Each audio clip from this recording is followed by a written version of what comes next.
We encourage you to nurture your dreams. Subnautica 2 is one of the most hyped indie sequels in years and was on track to launch soon. It had the momentum, a massive wish list, and a passionate dev team that had been quietly building it up for years. But now it's been delayed and the original leadership has been removed, and the story behind why doesn't quite add up.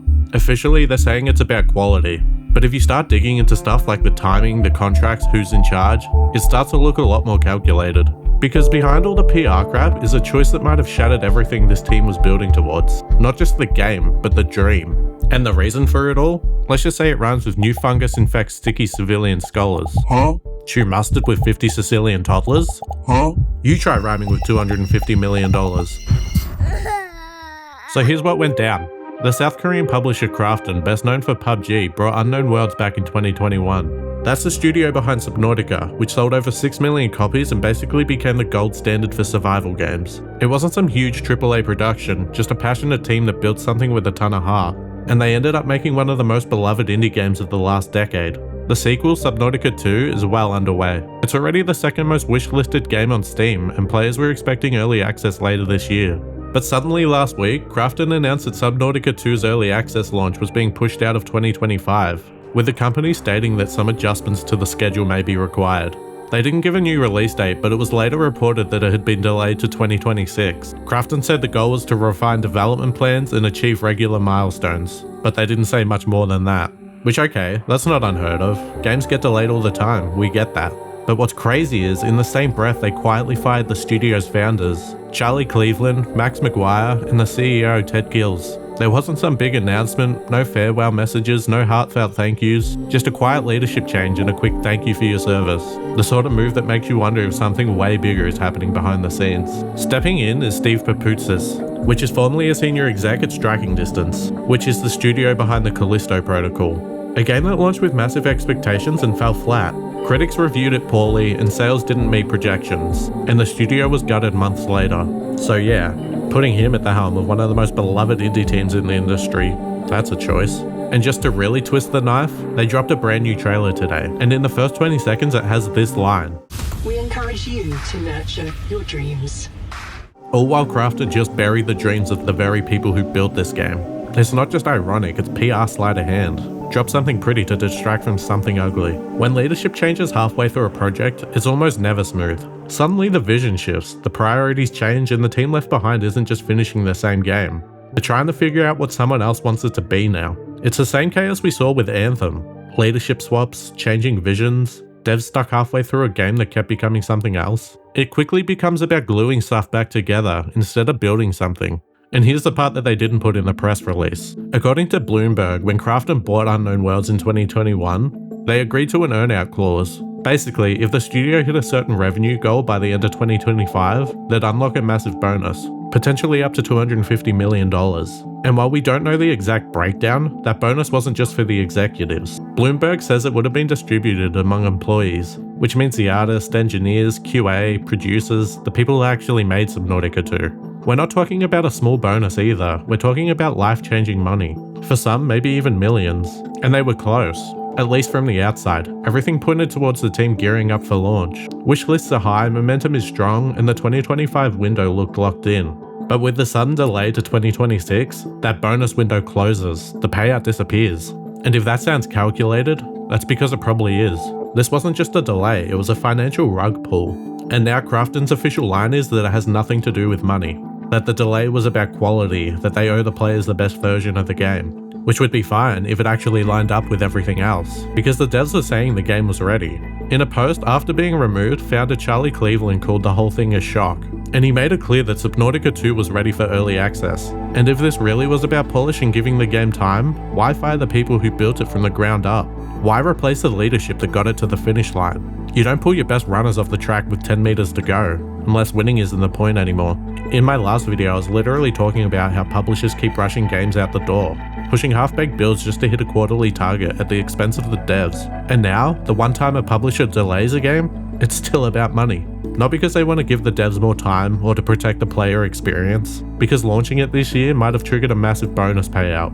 It's almost impressive how deep the cynicism runs. And the reason Krafton gave for firing the founders? They said the game needed renewed energy and momentum. which is wild because how do you create momentum by slamming on the brakes? You don't energize a team by stripping away its heart. You don't fix a car mid-race by firing the mechanic. That phrase, renewed momentum, it's just bullshit corporate PR speak.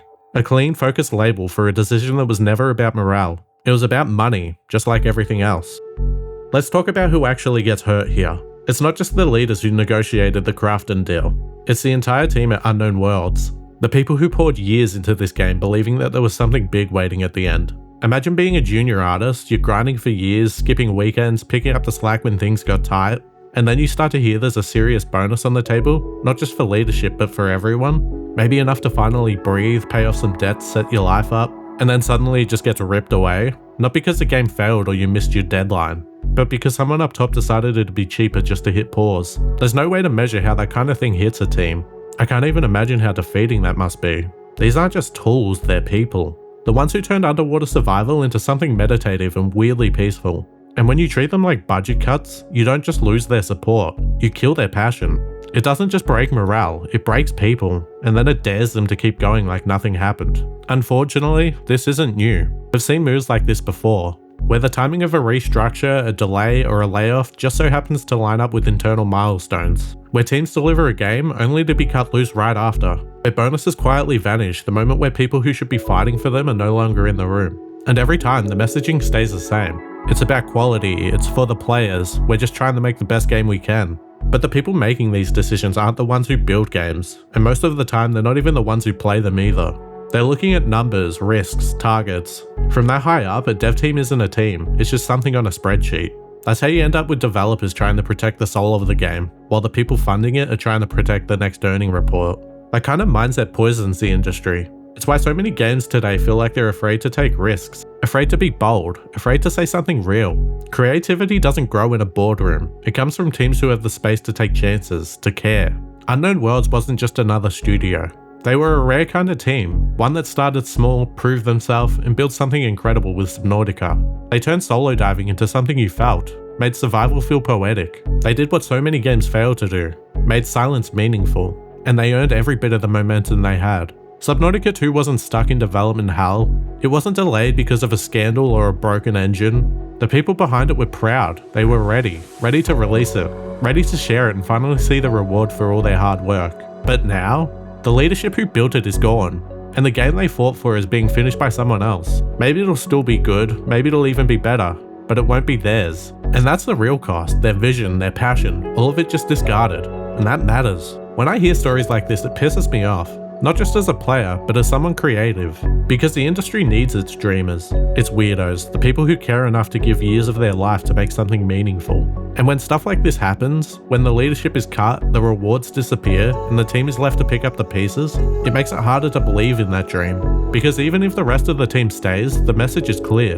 The moment your success becomes inconvenient for someone else's bottom line, you're expendable. And yeah, some people will say it's just business, that contracts are contracts, that this is how the world works.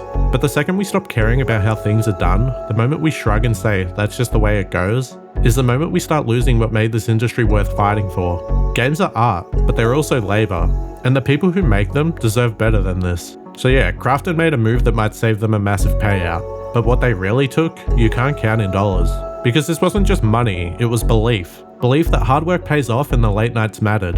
That if you gave it your all, it would come back around. And now that belief is gone for the people who built this thing. Not because they failed, but because someone else did the math. Subnautica 2 will still launch, it might even be great. But for the people who poured years into it, it won't feel like their game anymore. And that's the real cost. So the next time a company tells you it's all about the players, just remember, it's usually about the money. If you care about this stuff, the stories behind the games, I make videos like this all the time. So if you enjoyed it, consider subscribing. We're so close to 2,000 subs, it's driving me crazy. Also, feel free to like and comment, it helps tell YouTube it's worth spreading. Thanks for watching, take care.